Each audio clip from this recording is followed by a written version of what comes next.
हम सब जानते हैं कि रामायण की रचना महर्षि वाल्मीकि ने की थी। उनके द्वारा ही हम प्रभु श्री राम और उनके जीवन से जुड़ी घटनाओं को जान पाए। लेकिन क्या आपने कभी सोचा है वाल्मीकि जी को पूरी रामायण का ज्ञान कैसे हुआ? क्योंकि श्री राम से उनकी मुलाकात तो बहुत समय बाद हुई थी। फिर उन्हें राम जी के जीवन की एक एक बात कैसे पता चली? वनवास के बाद जब प्रभु श्री राम माता सीता और लक्ष्मण के साथ वापस अयोध्या आए तो बहुत धूमधाम के साथ उनका स्वागत किया गया। इसके बाद उनके राज्याभिषेक की भव्य तैयारी की गई, जिसमें तीनों लोकों के सभी देवी देवता, मनुष्य, गंधर्व आदि सब शामिल हुए। इस खूबसूरत मौके का साक्षी हर कोई बनना चाहता था।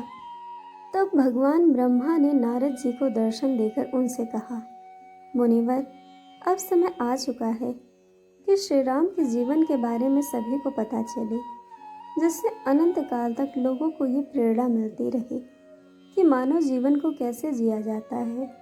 ब्रह्मा जी की बात सुनकर नारद मुनि ने कहा, भगवान, कौन वो सौभाग्यशाली होगा जो इस सुंदर चरित्र के बारे में खुद लिखेगा? तब ब्रह्मा जी ने उन्हें बताया कि इस रचना के लिए धरती पर एक महापुरुष जन्म ले चुके हैं और ये कोई और नहीं बल्कि वांग्मय के अवतार और सरस्वती के पुत्र महर्षि वाल्मीकि हैं। इसके बाद ब्रह्मा जी ने नारद जी को ये आदेश दिया कि आप इसी समय महर्षि वाल्मीकि के आश्रम जाकर उन्हें ये बात बताएं कि अब रामायण के लिखने का समय आ चुका है। उन्होंने कहा, मुनिवर, आप वाल्मीकि जी को वो दिव्य शक्तियाँ दें जिससे वो दुनिया के पहले महाकाव्य की रचना की शुरुआत कर सकें। ब्रह्मा जी की आज्ञा के अनुसार नारद ऋषि वाल्मीकि जी के आश्रम जाते हैं और उन्हें भगवान ब्रह्मा के आदेश के बारे में बताते हैं। नारद जी को सामने देखकर महर्षि वाल्मीकि बहुत खुश हुए। उन्होंने उनके पैर छुए और नारद मुनि का आशीर्वाद लिया। नारद जी ने कहा, ऋषिवर, ब्रह्मा जी ने श्री राम कथा लिखने के लिए आपको चुना है और जैसे अनंत काल तक रामायण का गुणगान होता रहे, वैसे ही अनंत काल तक सारे संसार में आपकी प्रशंसा भी होती रहेगी। इतना ही नहीं, भविष्य में आपको इस कहानी का एक मुख्य पात्र भी बनना होगा, जिसमें आपकी भूमिका बहुत खास होगी।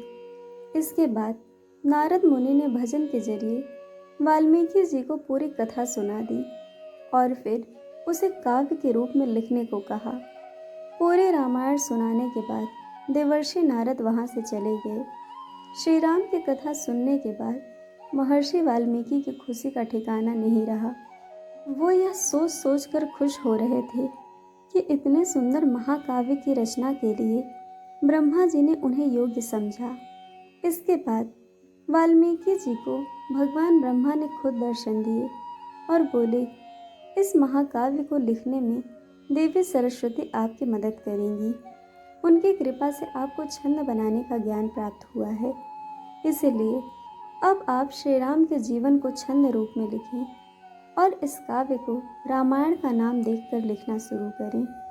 भगवान ब्रह्मा ने महर्षि वाल्मीकि को यह वरदान किया कि अब से आप प्रभु राम के जीवन के साथ साथ माता सीता और लक्ष्मण जी के जीवन से जुड़े सारे रहस्य जान सकेंगे। इन सभी के जीवन में जो भी घटनाएं घटित हुई वो आपको पता चल जाएंगी। इसके साथ ही आप इनके जीवन में भविष्य में होने वाली घटनाओं के बारे में भी अपनी दिव्य दृष्टि से देख पाएंगे। ब्रह्मा जी ने कहा, ऋषिवर, याद रहे, अब से आप इस काव्य में जो भी लिखेंगे भविष्य में उसे ही सत्य माना जाएगा, क्योंकि इस महाकाव्य में आप अपने श्लोकों के माध्यम से प्रभु श्री राम का सिर्फ भूत ही नहीं बल्कि भविष्य भी लिखेंगे। इन सब के बीच वाल्मीकि जी के मन में एक सवाल पैदा हुआ। उन्होंने भगवान ब्रह्मा से पूछा, भगवान, आपने इतने बड़े काम के लिए मुझे ही क्यों चुना? इस पर परमपिता ब्रह्मा जी ने कहा, ऋषिवर, आपकी तपस्या से खुश होकर सभी देवताओं ने आपको यह आशीर्वाद दिया कि भविष्य में आपको देवी सीता का सेवा करने का मौका मिलेगा। इसीलिए ये आपकी तपस्या का ही फल है।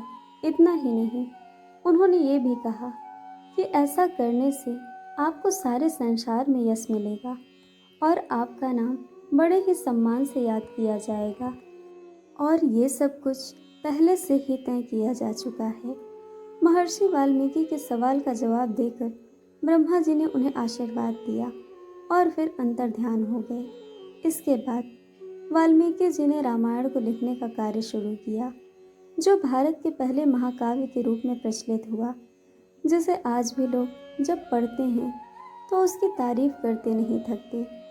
दोस्तों, आपको कहानी कैसी लगी यह हमें कमेंट करके ज़रूर बताइएगा और चैनल को सब्सक्राइब, वीडियो को लाइक शेयर करना बिल्कुल मत भूलिएगा। वीडियो देखने के लिए आप सभी का बहुत बहुत धन्यवाद।